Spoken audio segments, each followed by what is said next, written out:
CBSE board exam economics का solution ये part 2 है। इसमें कुछ क्वेश्चन के आंसर मैं आपको बता देता हूँ। जैसे inflationary gap in an economy में exist when actual aggregate demand greater than potential aggregate demand. पहले वाले का आंसर है ए।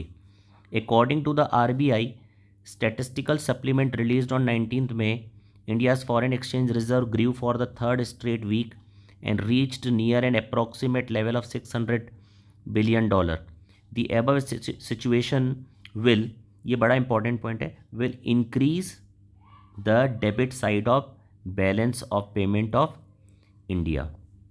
इसके बाद है read the following statement carefully. Reserve ratio and credit creation process are inversely related. जी हाँ, जितना ज़्यादा रिजर्व रेशियो होगा उतना कम मनी क्रेडिट क्रिएशन होगा, ठीक है, और जितना आरआर कम होगा उतना क्रेडिट क्रिएशन ज़्यादा होगा, यानी स्टेटमेंट सही है।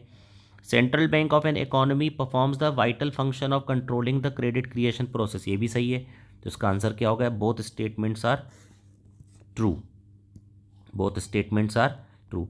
इन order to discourage any fall in aggregate demand the government of India, देखिए गवर्नमेंट ऑफ इंडिया की जो पॉलिसी होती है उसको फिस्कल पॉलिसी बोलते हैं।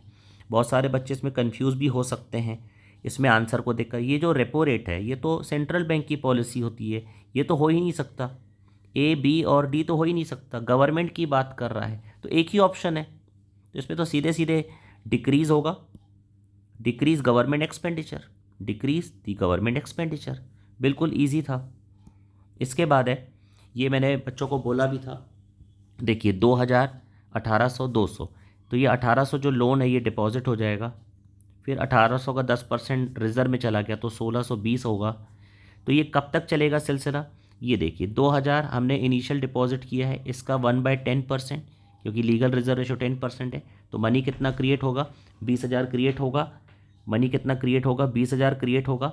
2000 रिजर्व में चला गया और 18,000 जो है यहाँ पर लोन के फॉर्म में आ गया। इसका आंसर जो होगा ऑप्शन डी होगा। इसका जो आंसर होगा वो ऑप्शन डी होगा, ठीक है।